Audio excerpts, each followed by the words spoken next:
అన్న గ్రూప్ సభ్యులకు ఒక విన్నపం అన్న. కస్టమర్ని తీసుకొని మియాపూర్ టు మన నారాయణగూడకి ఫంక్షన్కి వచ్చిండంట. సో డ్రైవర్ ఛాయ్ తాగి వస్తాను పోయిండంట పొద్దున. ఇప్పటి వరకు మనోడు ఫుల్ తాగి ఉన్నాడు, హాఫ్ కంటే ఎక్కువ తాగిండు, హాఫ్ కంటే మరీ టూ మచ్. ఇగో ఈయన ఇప్పుడు కస్టమర్ అయిపోయిండు, ఈయన ఊసబెట్టిరు, ఇగో ముంగడ ఊసబెట్టిరు చూడు. ఇగో ఈయన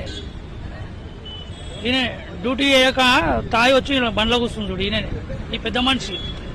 ఇప్పుడు ఈయన సార్ కస్టమర్ అయిండు, కస్టమర్ నేను ఇద్దరం కలిసి ఇప్పుడు ఈయన తీసుకొని పోవాలి మియాపూర్, డ్రాప్ చేసి రావాలి. ఇప్పుడే ఆర్టిస్ట్ క్రాస్ నుంచి పికప్ చేసుకున్నా. ఈయననే. ఏం పేరన్నా నీ పేరు? ఏం పేరు నీ పేరు? నీ పేరేం పేరన్నా?